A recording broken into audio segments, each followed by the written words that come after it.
Oke, sebagai seorang laksamana tertinggi di angkatan laut nih dan pria yang memiliki latar belakang sangatlah misterius, Akainu digambarkan sebagai seorang pejuang yang memiliki prinsip keadilan absolut. Nah, sempat berpikir gak sih jika dari mana prinsip itu Akainu dapati dan momen besar apa yang membuatnya itu sampai sekeji itu dan sekeras ini sekarang? Nah, pada teori yang banyak berkembang di Reddit kala itu menyebutkan tentang latar belakangnya sendiri yang disinggung oleh Dr. Vegapunk. Benarkah seperti itu? Bagaimana kisah Akainu ini menjadi seorang Fleet Admiral di era yang sangat kacau dan pria yang mengalahkan Ace, Kuzan, bahkan Shirohige? Oke, this video about Sakazuki Akainu. Let's get started, guys.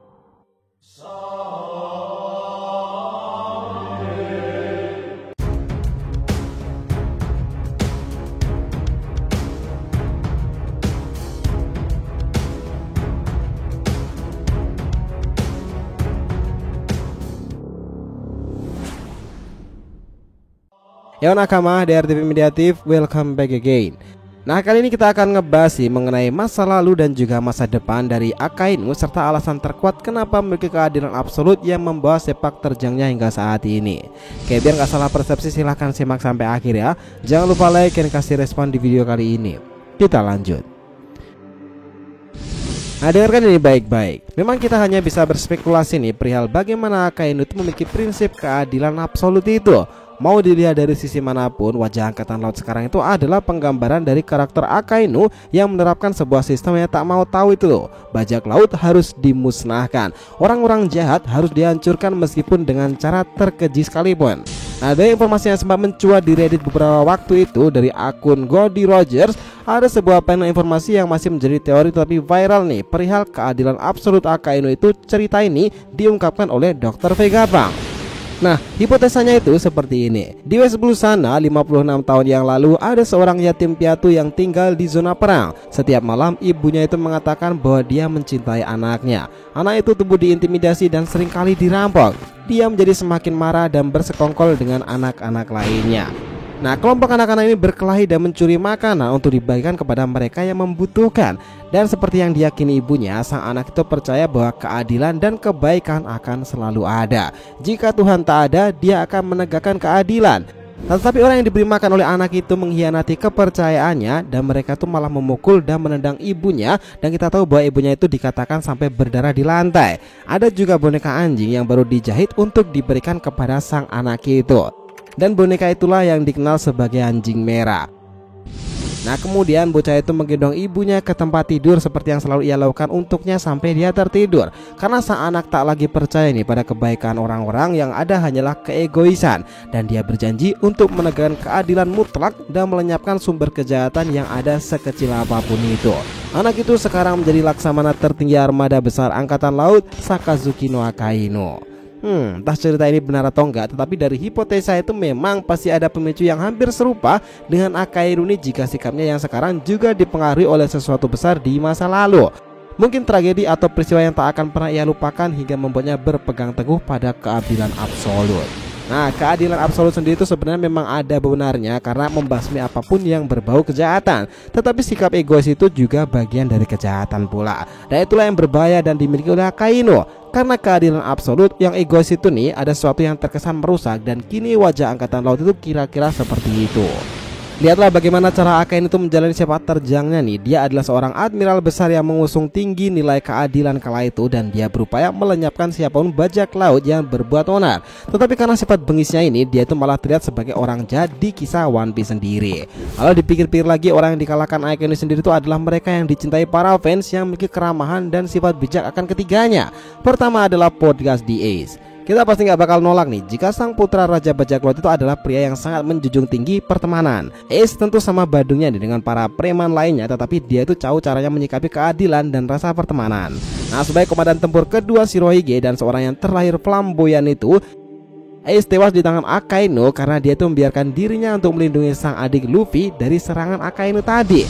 Nah, jika tak ada Ace, Luffy lah yang bakalan sekarat dan juga tewas. Meskipun Ace adalah api, tetapi tetap saja nih, api akan kalah masanya dengan inti api, yaitu magma dari Sakazuki. Kedua adalah Shirohige. Nah, pertempuran manusia terkuat kala itu di Marineford semakin seru nih ketika lawannya adalah Akainu. Nah, tentu Akainu tak lebih kuat dari Shirohige, tetapi dari awal pertempuran Akainu itu sangat pandai memainkan pikiran secara psikologis kepada lawan-lawannya. Dan mau gimana pun kita harus akui nih, daya tahan Akainu dalam pertempuran itu memang mengesankan. Agi dari pertempuran Akainu versus Shirohige memang membuat banyak luka pada tubuh pemimpin tertinggi Whitebeard itu, bahkan magma itu berkali-kali menembus tubuhnya. Kala itu digunakan teknik Inugami Gureni, sempat berkali-kali dilancarkan Akainu kepada sang manusia gempa Edward Newgate Shirohige. Oke, kita masuk yang ketiga, itu adalah Kuzan. Nah, lawan yang tak akan pernah dilupakan Akainu adalah Aokijino Kuzan. Kenapa? Dia adalah orang yang pernah tumbuh besar bersama Akainu. Bahkan keduanya adalah didikan dari Admiral lama Zephyr Sensei. Bahkan Akainu dan Kuzan itu sama-sama seorang admiral kala itu di bawah kepemimpinan Sengoku. Nah, masalah selepas insiden Marineford kala itu, Sengoku itu dengan sengaja turun tahta nih, dan awalnya dia menyarankan Kuzan. Nah, cuman karena unsur politik dan sebagian besar angkatan laut menginginkan Akainu, pada awalnya Kuzan tak ingin jabatan itu.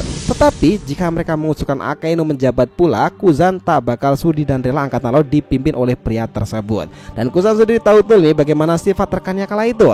Itulah alasan pertempuran di antara keduanya akan menentukan siapa pemenangnya, dan pemenang akan menjadi Fleet Admiral tertinggi. Duel panjang 10 hari 10 malam terjadi di Pulau Panghazar sendiri yang melegenda karena keduanya itu awakening dan menyebabkan sebagian wilayah menjadi es dan sebagian pula panas karena magma. Di pertempuran panjang itu keduanya itu luka berat satu sama lain nih, namun Kuzanlah yang kalah pada akhirnya karena buaya iblis Akainu itu adalah counter alami nih dari buaya iblis milik Kuzan sendiri. Dan karena kemenangan itulah kini Akainu menjadi Fleet Admiral tertinggi angkatan laut. Sekarang ini Akainu sendiri itu memang pemimpin di era yang sangat kacau nih, era di mana serangan-serangan besar menuju kepada pihak angkatan laut dan pemerintahan dunia. Bagaimana pihak revolusioner yang dipimpin oleh Dragon selalu merongrong sistem mereka nih, dan perubahan posisi Yonko juga terjadi, dan juga aksi Cross Guild yang memburu para marinir di mana mereka juga menetapkan Akainu sebagai bayaran tertingginya. Dilihat dari masalah itu, semuanya itu memang wajar bagaimana Akainu itu sekarang sangatlah pusing dan stres. Dia bahkan secara terang-terangan kala itu menyuruh semua kekuatan tertinggi angkatan laut dari para admiral, wakil admiral, atau untuk bersiap siaga nih, mereka semuanya yang terlibat dalam pertempuran-pertempuran selanjutnya. Lalu apakah prediksi kalian di masa depan nanti Akainu akan tetap hidup, atau dia Fleet Admiral pertama yang akan gugur dalam pertempuran besar nanti jika terjadi lagi nih karena banyaknya lawan yang akan membenci dirinya? Who knows, but it's the man, Sakazuki no Akainu. Gimana menurut kalian? So, itulah tadi nih pembahasan kita mengenai masa lalu dan juga masa depan Akainu, serta alasan terkuat kenapa dia itu memiliki keadilan absolut yang membawa sepak terjangnya hingga saat ini. Thanks a lot guys telah menonton video ini, and we'll be come back again.